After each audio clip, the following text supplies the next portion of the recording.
Tonight, we take you to the Port-au-Port, where a proposed wind mega project has people waiting and worrying. Signs that read, "Protect our health, protect our tourism, protect our wildlife," are plastered on people's garbage boxes at houses all along the Port-au-Port Peninsula. As soon as the first turbine goes up, that'll be the death knell for this community. Tonight, we talk to residents who live here and what they think of the potential wind turbine project for this area. Is virtual care a solution? Nurses say publicly funded in-person care is better. Virtual care or telephone care doesn't work for everybody. It does not replace the gold standard of someone doing a hands-on assessment, and that's where we need to be. I'll have more later in the show. You weren't allowed to speak about your language or your culture, and now it's so open and so diverse with all different cultures. The 11th version of the Spirit Song Festival is underway. I'm Aoife Laba, more on that coming up. This is CBC Here and Now.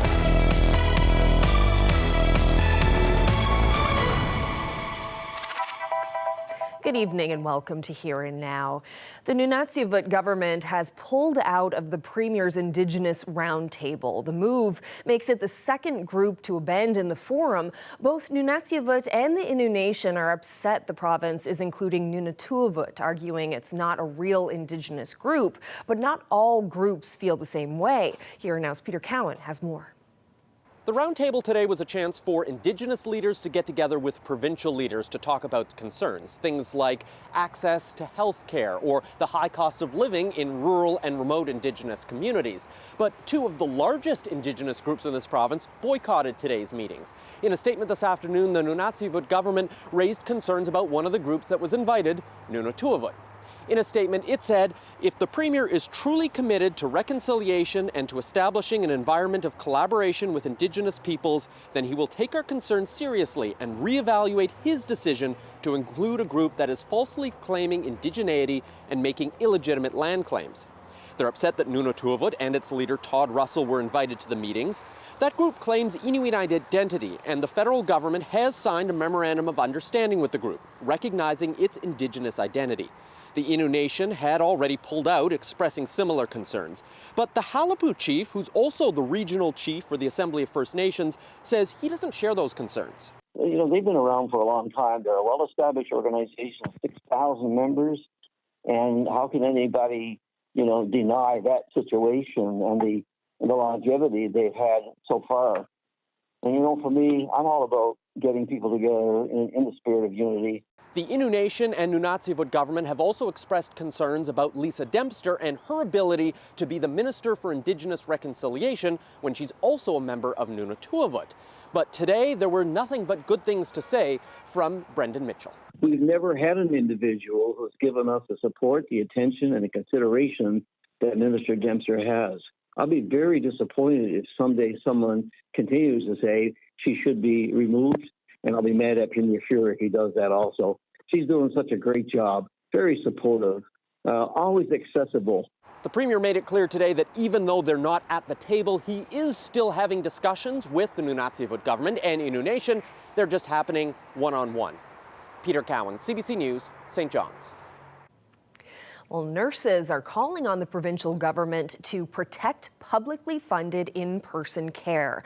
Their union has issued what it calls a strong word of caution following the announcement of a $22 million deal with a private company to provide virtual health care. Here Now's Mark Quinn reports.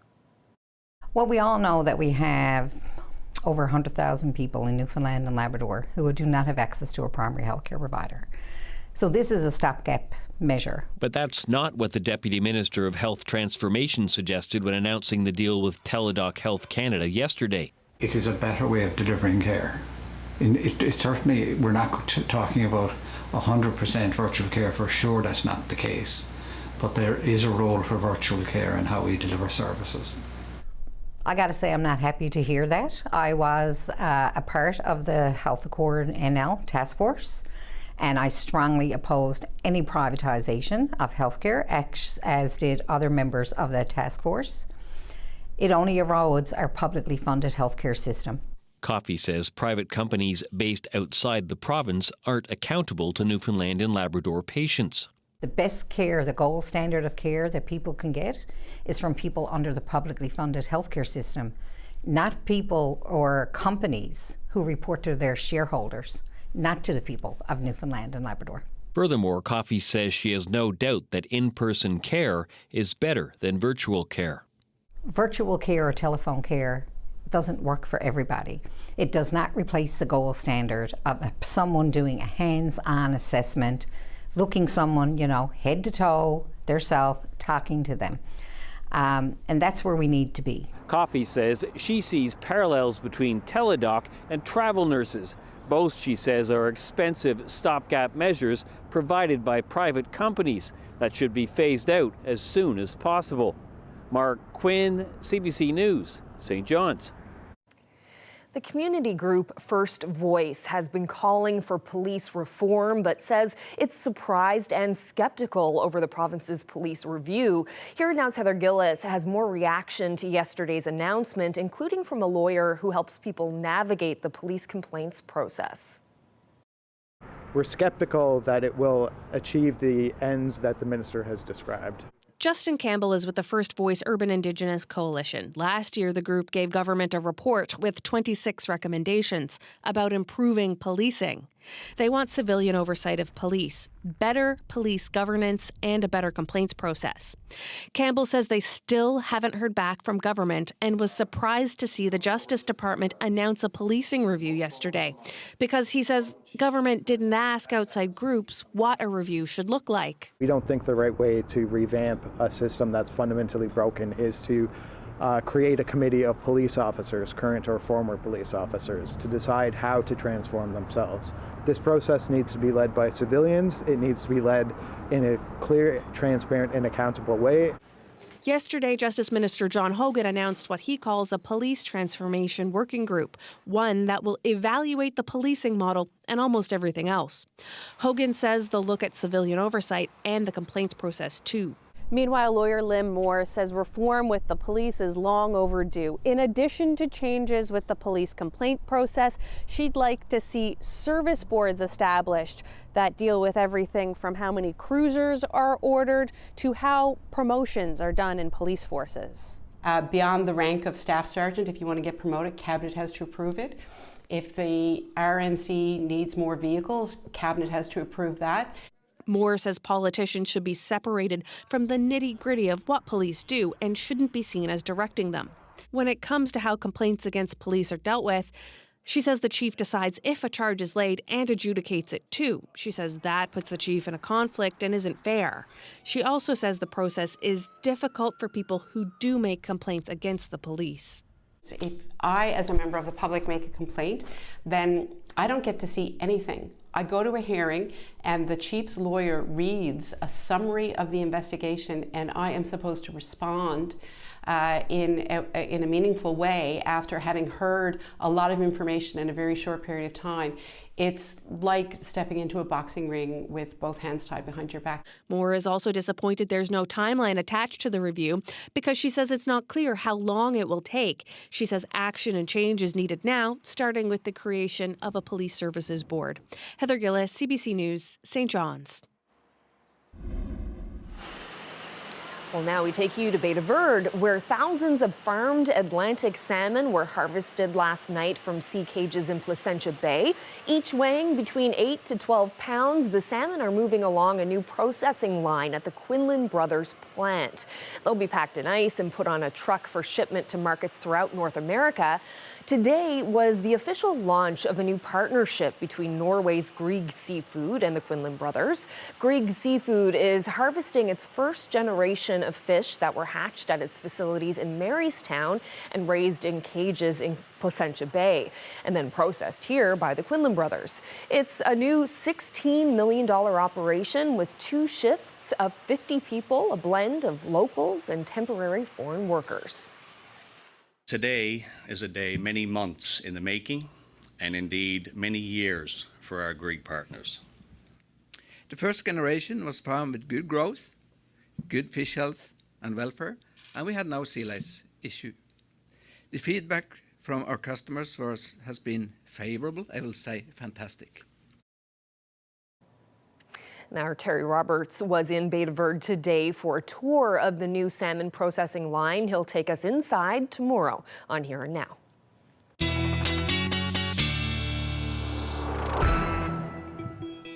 Boy, did that sun feel nice today. Had to use my sunglasses for the first time in a while this afternoon. I will definitely take it. We do have some clouds working their way across the island and up across Labrador as well. But for the most part, we are sitting under a ridge of high pressure. Nice quiet weather day. But we do have our next weather maker moving over Ontario at the moment, bringing some winter weather along with some rain and mild temperatures. That will be the story as we head through Thursday and into Friday. But we didn't really move too much over St. John's, over the day in St. John's, I should say. We bottomed out at about -2, topped out at about +1. And as we head through the next couple of days, we've got some cold air up across Labrador and some milder air, like I said, thanks to that area of low pressure that's going to move in, especially for eastern Newfoundland, back up into the double digits by the time we get into Friday morning. Some of the coldest air we've seen this season so far moving back in for Labrador by the weekend. I will break it all down for you coming up. Thanks, Ashley. While World Energy GH2 revises its environmental impact documents, some people living on the Port-au-Port Peninsula are waiting and worrying about the mega project. The area could be the site of 164 wind turbines that are 200 meters high, plus 197 kilometers of new access roads. People living in some of the communities are distraught about the development. Colleen Connors spent the day on the Port-au-Port and joins us tonight. So, Colleen, tell us what you saw when you spent some time there. Well, the Port-au-Port Peninsula is quite the drive. Narrow roads, twisty-turny drive along every type of landscape that you can imagine. You know, cliffs on one side, ocean on the other, beaches everywhere. It is quite a beautiful place. But of course, it's the wind that really is the thing that you're talking about the most. The wind, of course, Carolyn, it shook my vehicle. I could feel it while I was driving, of course. And then I got out with my tripod and I had to get the sandbags out. And even with the wind and the sandbags, my camera almost blew over. And of course, that's the wind that we're talking about here tonight. And the area is just so beautiful. People take such pride in their homes. They have such beautiful homes. But on many of the properties there, you see these big stark signs in red and white. And those signs are on people's front properties, saying things like, protect our wildlife, protect our home. And they're in Piccadilly, Mainland, Campbell's Creek, and Felix Cove. And I stopped in Piccadilly to talk to one woman. She's a hairstylist with clients coming in from nearby Stephenville. And she believes that the construction portion of this mega project is going to kill her business. The company's EIS states that it'll build nearly 200 kilometers of road to get these 200-meter high turbines up on the mountains. And she's worried that the big trucks that are going to carry all that equipment are going to damage the narrow roads. But most importantly, she's worried about her culture. She's a Mi'kmaq woman, and her elderly father lives with her. The amount of construction that they're planning on doing with the 22 million pounds of liquid explosives that they're planning on using to get these turbines into the bedrock of our mountain, this is going to take just do detrimental effects to all of us. I don't want my dad depressed because he can't be outside doing what he normally does. Like, he still cuts his trees, he still cuts his wood. That's how we get our heat in the winter months. So all of this stuff, we collect our berries up on the mountains. Our water comes from these mountains. Everything is all gravity fed. So when you are disrupting the mountain, there are definite and absolute repercussions in it that is going to happen to us. Some strong feelings there, Colleen. Who else did you speak with there, and where else did you go? It's like something out of a movie. You're driving along this narrow road, and all of a sudden, whammo, you come across the biggest waves you have ever seen. It truly is breathtaking. Now, most people in Mainland use their ATVs to get around the community. It's quite a beautiful spot, as you can imagine. It's like the area could have up to about 70 wind turbines in the view of these homes that you see. Now, Timothy Collier, he grew up there, and he says he can't live anywhere else now because he's so used to the sound of the waves crashing that helps him get to sleep. He eventually wants to open a family medical practice here and raise his family here. A project of this scale, I am sure, will create basically a mass exodus from this community. People don't live here because they wish to live inside of an industrial development. They live here because it's rural Newfoundland. They'd like to be self-sustaining to a degree. They like to have basically their privacy. But the size of and the scope of the project, well, I think will just drive people away, and that'll lead to the death of the community. Now, both Collier and Park Thai want government officials to visit their communities and hold public forums to hear their concerns. They don't feel that the environmental process is fair, and this project, they say, is just too large of a scale for the Port-au-Port Peninsula. But Premier Furey has no plans to visit there. I have a full wall with respect to World Energy. I don't have any insight into their activities whatsoever. With respect to the environmental process, even if I did, that's a quasi-judicial process that has input from all stakeholders. It's wrong for politicians to interfere in that particular process. Now, government says that environmental process does accept public comment, and those comments are a part of the decision-making process. Thanks so much, Colleen. That's Here Now's Colleen Connors reporting. Well, a new report from the University of Toronto says Newfoundland and Labrador is one of the most food insecure places in the country. The report shows nearly 23% of households in the province experienced hunger in 2022. That's the highest rate among all the provinces. New Brunswick was second, followed by Alberta, PEI, and Nova Scotia. It says most food insecure households rely on employment income, which shows a need to increase the stability of lower wage jobs and improve social assistance programs for working people. Special Olympics Canada handed out some hardware this past Friday at its annual gala, and 2 athletes from this province were recognized. Michael Budden from Stephenville was named the Canadian Male Athlete of the Year. He's enjoyed success nationally and internationally, including winning a gold medal in the shot put at the World Games in Berlin this past summer. Stephenville's Samantha Walsh has competed in snowshoeing, curling, swimming, and athletics for her province and country. This summer at the World Games in Berlin, she took home a bronze medal in the standing long jump, helping her earn the nod for Canadian Female Athlete of the Year. Congratulations to you both. The Spirit Song Festival kicks off tonight in St. John's. It's a week-long celebration of Indigenous music and culture, and this is the festival's 11th year. To find out what's in store, CBC's Eva Alaba spoke to a few elders about the importance of the festival and what to expect. Spirit Song has been happening for 11 years now. How has that been for you, seeing this festival grow? It was so small first, and then as we grew, every year it gets bigger and bigger and bigger. So we're in a good place, and we have people from all over Canada coming from Turtle Island, and a lot of musicians and most talented Indigenous people that you ever see that came here, and it's been a real event, and it's a lot of talent. You'd be surprised. I can't wait to hear Jeremy perform. I think he's performed here before. I know he's the main attraction, and I'm just really pleased that we are here today after 11 years of since inception.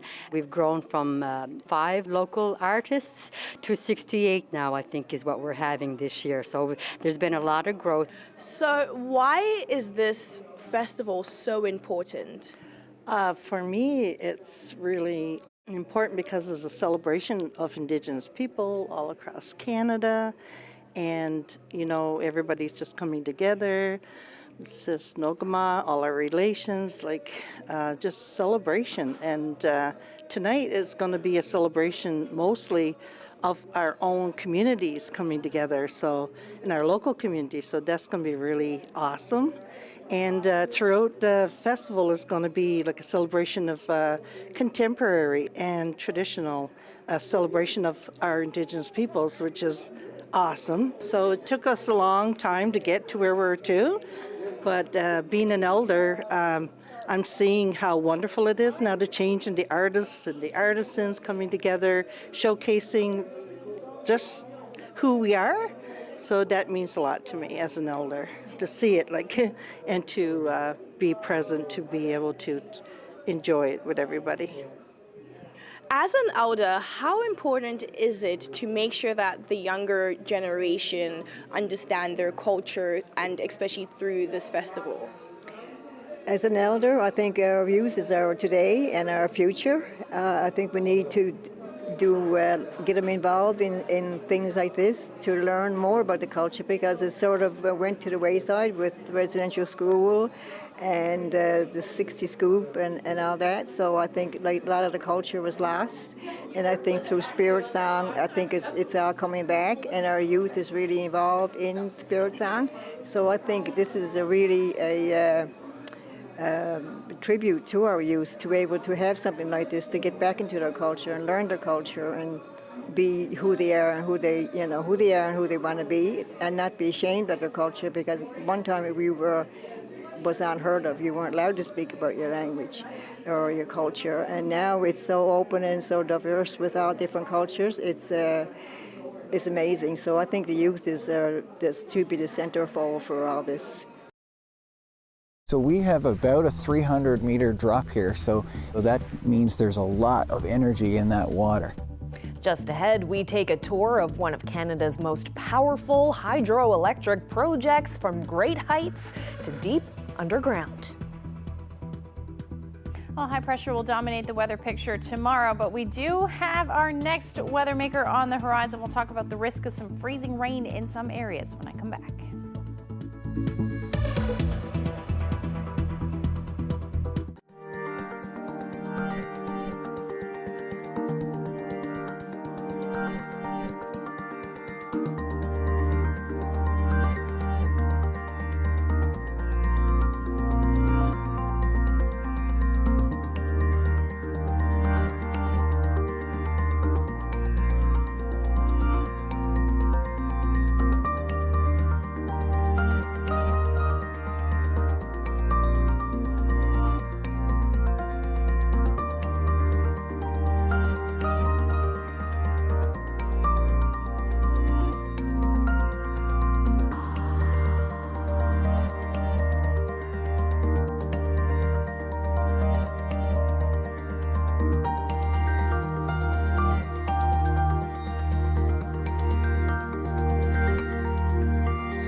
Time for a look at the weather. And Ashley, it was a pretty decent day, a very quiet, lovely day today here in the east. Yeah, late fall afternoon for sure. Lots of sunshine today. Temperatures this morning, though, were quite chilly. About -2 is where we sat in St. John, so not overly cold, but you head towards central and in those low-lying areas, definitely a different story. -12 is where you sat in Badger for a good chunk of the night last night, and up across Labrador, temperatures into the -single digits as well. We're not really seeing too much in the way of movement as far as those temperatures are concerned, but this afternoon in Badger, you climbed 12 degrees. You hovered around the 0-degree mark this afternoon, about 1 in St. John's, and about same thing through Stephenville, up across Labrador. Again, not moving too much. Anywhere between -2 and -5 as your daytime highs this afternoon. Take a look at where we're sitting now, though. We definitely have a wind chill out there, feeling more like -6 in St. John's, -10 in St. Anthony.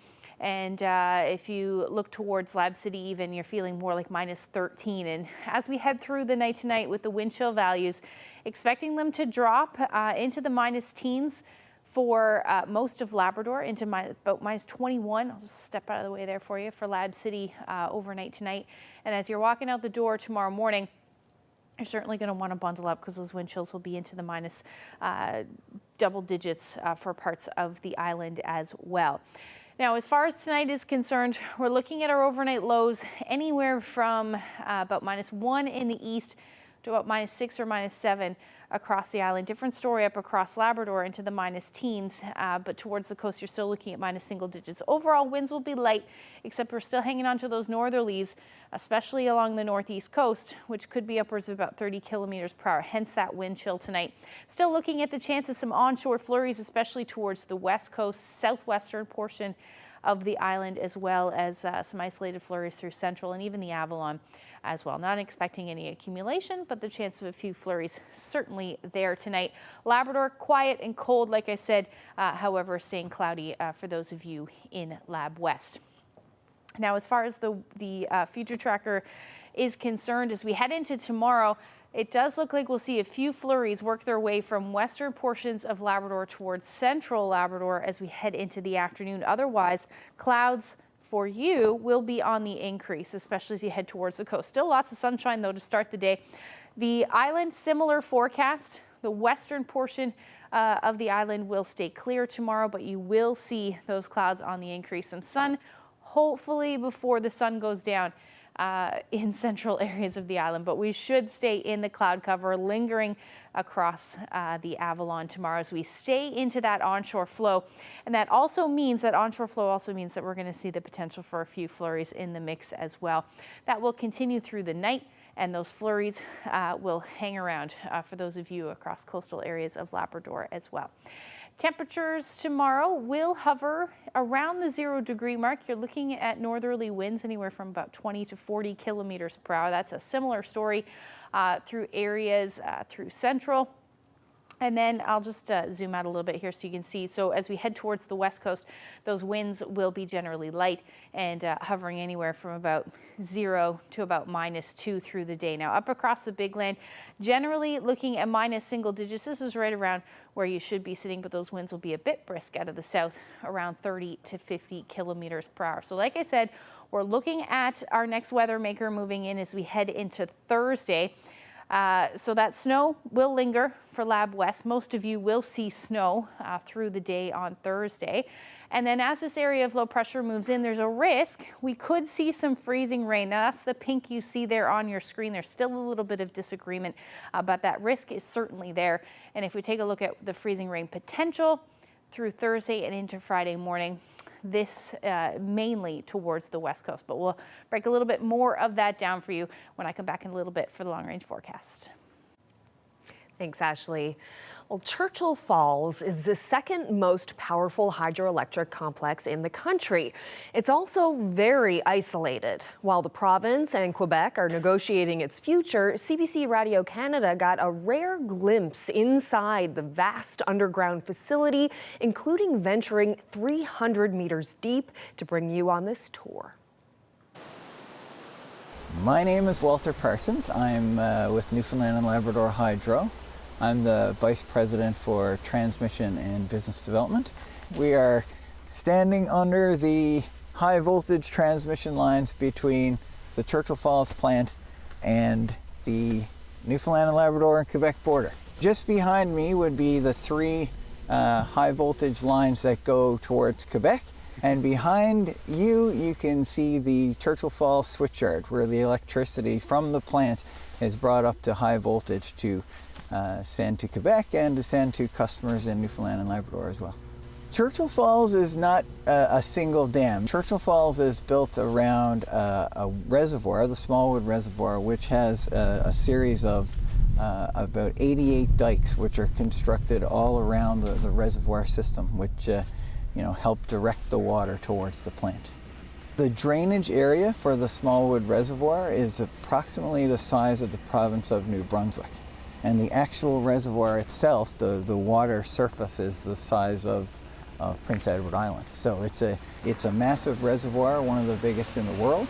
Water from the reservoir comes in through an intake, and then there is a generator turbine down underground. And so the water enters and turns the turbine, and there's a series of large electromagnets on the turbine and some copper bars.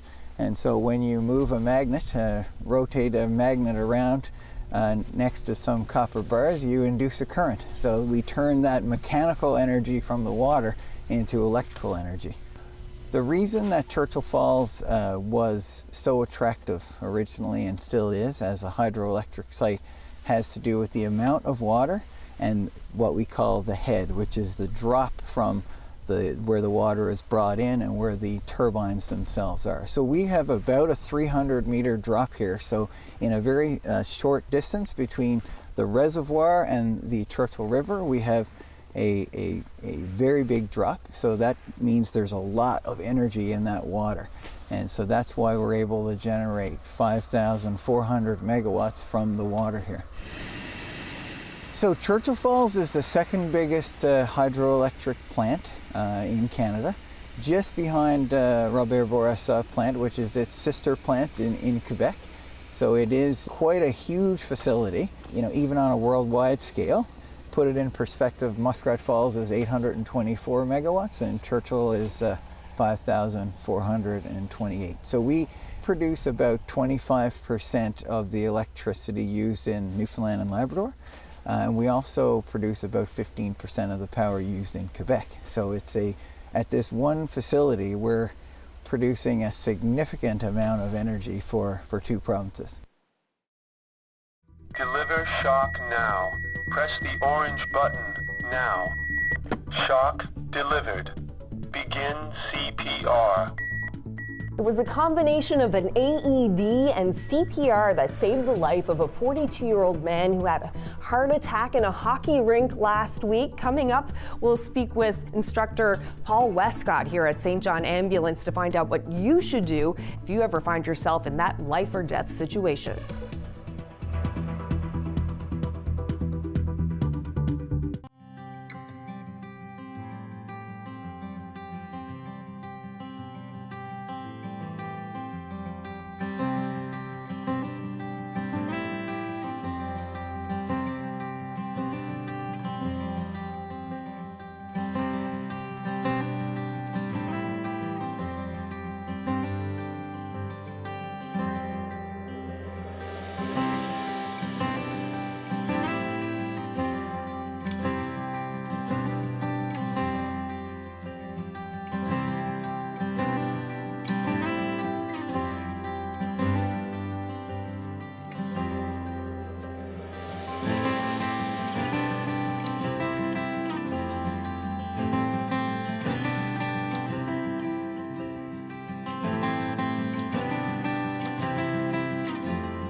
Would you know what to do if someone suddenly had a heart attack right in front of you?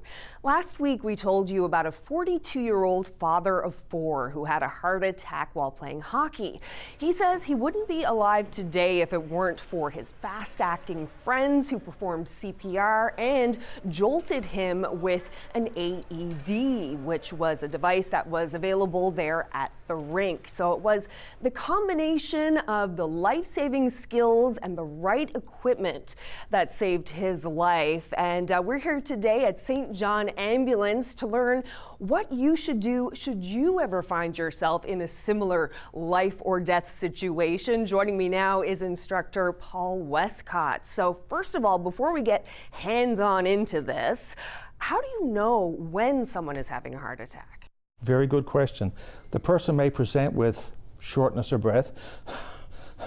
They can't take a full breath in. They may have pain in the center of the chest where the heart is located. That may radiate out to the arms, to the jaw. Could be pain, could be front or back. Pale skin, kind of like a sign of shock. Denial is a big one. Yeah, I'm not having a heart attack. It's not happening to me. Okay. And nausea. The body is saying, you're sick, I don't want food in the belly. Mm-hmm. And those are usually the key ones that we look at. Denial is probably a big one. Mm-hmm. And we need to get that person to emergency help, get the person to the clinic, to the hospital, so they can get professional help, medical help, to figure out what's exactly wrong with the person. So if someone does present all of those signs, what do you do? What's the first thing you do? Well, if a person collapses and you see they're unconscious, 911. So you want to make sure medical help is underway. We're going to get down by the side of the casualty. We're going to tilt the head back. It's called a head tilt chin lift. We're going to put our ear next to the mouth and look toward the chest. We're going to look, listen, and feel for sign of breathing. 5 to 10 seconds, no more. The person's not breathing in that time, have someone update 911, tell them CPR is in progress. For CPR, we are going to do 30 chest compressions to the rhythm of Staying Alive, like you see on all the TV shows. Okay. Your hand is going to go in the middle of the chest, interlock your fingers. Now we're on the table, normally this will be on the ground, right. And we're going to press down about 2 to 2.4 inches. 30 compressions to that rhythm, then 2 ventilations, and we go back 30 and 2. What that is going to do is going to introduce oxygenated air to the lungs, and the compressions will push blood to the lungs. It'll pick up the oxygen and then put it throughout the whole body. So it's one thing to see it, it's another thing to do it yourself. So can you show me how to do it? So you're going to get by the side of the person, you're going to kneel, it's on the floor, and you're going to put your heel or palm of one of your hands, mid-chest. You can either interlock your fingers or hold on to your wrist. And now you're going to straighten your arms and push down about 2 to 2.4 inches. This place right here? About right here, up a bit higher. There you go. See what that V is? Just a little bit above the V. Okay. And push down so you actually compress the heart to push blood to the body and the lungs. Staying alive, staying alive. Boom, boom, boom, boom. 30, 2 breaths. Okay. Like that? Yeah, and the second one. And then you go back. And you start. You'll keep doing this till you get a tap on the shoulder from a paramedic. If you're too tired to continue, another first aider shows up, or the person looks up and starts blinking at you. Okay, that when they come to, that's a good time to stop. So while someone is doing the CPR, hopefully someone will go get the AED. When do you introduce the AED to the situation? As soon as you can. Okay. While one person is doing CPR, the second person can get the AED, and they can open it up. This one has a lid, so you lift the lid, and it'll talk to you. Okay. This is one of our mode. So this can actually remove all clothing from patient's chest. It will tell you what to do. Okay. And it can go from child mode or adult mode. Adult mode. Pull red handle to reveal pads. This is a trainer that we use in the classroom. Okay. Apply pads to patient's bare chest. Plug in pads connector next to flashing light. The best thing about the AEDs, they talk to you. So no matter, if you get nervous, which is a human nature, apply pads. As you can see, it talks to you. I bared the chest. I look at the pads, and the pads will tell me where they go. So I look at this one here. I'm going to peel it off. It goes right below the right clavicle. Okay. Apply pads. Push it down. Insert connector firmly. This one, there's a shoulder, about 4 fingers below the shoulder, so it's going to go about right here. Can I do that one? Sure, about right here. Pour pads contact. So a little bit lower, right there. Yeah. Replace pads. Okay, so once it's on, you can plug this in. Analyzing heart rhythm. Now we put our hands up. We don't want to touch the casualty because it'll pick up our heartbeat. Once the pad's on, it's going to check to see what is the heart doing. Is the heart in uncoordinated activity, or is it too fast? Is there a heartbeat or no heartbeat? If there's no heartbeat or a heartbeat, it won't shock. We need more CPR. If it's uncoordinated activity, it's going to shock. So it's called defib or tachycardia. So this is kind of foolproof. Turn it on. We've had people use these who have never been trained. So if someone isn't having a heart attack, then it won't go off. No, it's better to be trained because you know how to do CPR. You know how to give what they call all the steps. You're going to increase the chance of that person surviving. So once they're on, and it'll go into analyze phase. Analyzing heart rhythm. So we make sure we don't touch the casualty to pick up our Do heartbeat. not touch the patient. Shock advised. It's in one of those two rhythms. Charging. In the class, that's what we would teach. So you're familiar with it? Patient. Deliver shock now. Press the orange button now. So I'm clear, you're clear, everybody clear? So before I press the button, everybody's clear. I'm going to press the button and shock delivered. It delivers a shock from pad Begin CPR. back. Staying alive, staying alive. Okay. And that will beep for 2 minutes. Is that beeping what the rate is? Yeah. Okay, for the CPR. So then you would come over and you would start doing this again. Yes. It's not just for doctors, right? It's not just for paramedics. The average person can use it. Yes, I built some smaller ones in there. You know, most of these buy old windows that come out of houses. The old slider windows, I take them apart. He's running out of room for more fish. We take you inside this tank master's house to hear about his unique hobby.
More women are taking up salmon angling, and it's not always about catching fish.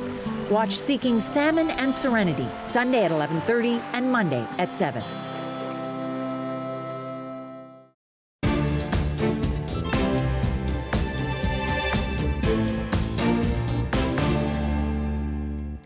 Finance Minister Chrystia Freeland delivered the fall economic statement in the House of Commons today. We are taking care not to feed inflation by carefully targeting new investments towards the priorities of Canadians today and towards the future growth that makes our finances sustainable. One key focus in the update is housing. Ottawa is setting aside an additional $15 billion in loans for rental housing over 5 years and $1 billion for more affordable housing. Both measures would start in 2025. For next year, the government is projecting lower economic growth, suggesting it will be 0.4%. It's signaling deficits will be higher than expected for the next 4 years, and there won't be a balanced budget.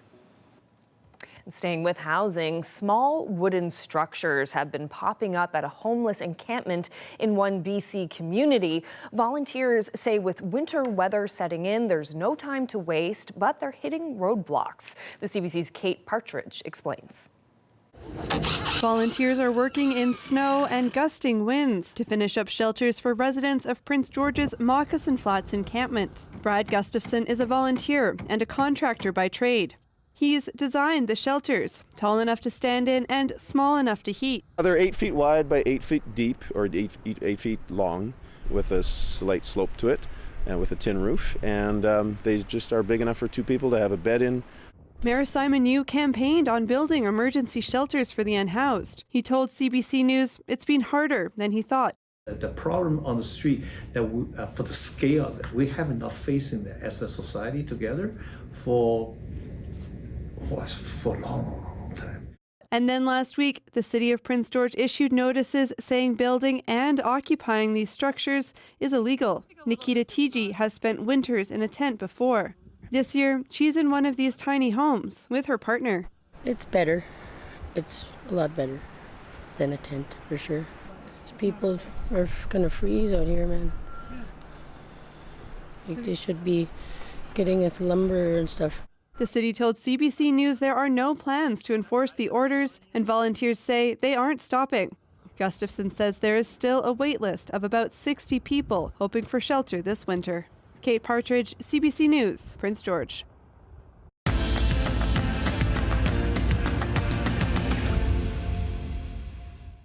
The sound of water, the neon glow. It's not downtown St. John's on a Saturday night. It's the home of Richard McGraw. He's an avid fish collector who also likes to build his own tanks. Have a look. I have no idea how many fish I have. They said a couple of hundred. I said I have way more than that. I said I don't know. I don't count the fish. I just go in and buy them and, okay, give me what you got. I spend too much money, but you know, it's a hobby. There's a rec room down there. We had a TV down there. Nobody come down here, so it's not too long ago I took the TV back upstairs. So you know, it's taken over. Yes, I built some smaller ones in there. You know, most of these buy old windows that come out of houses. The old slider windows, I take them apart and make glass panels out of them and glue them. All tanks are only silicone together. That's all holes aquarium together. Then if they get up top, they got bracing on them, you know, to keep from, because glass will bow with pressure as water level rises, it gets pressure.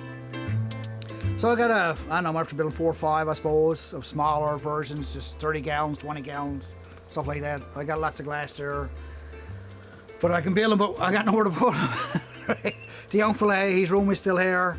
So if he ever moves out, someday that room might go, right?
Okay, so time for a look at the long range, and a chill went up my spine earlier when you mentioned freezing rain.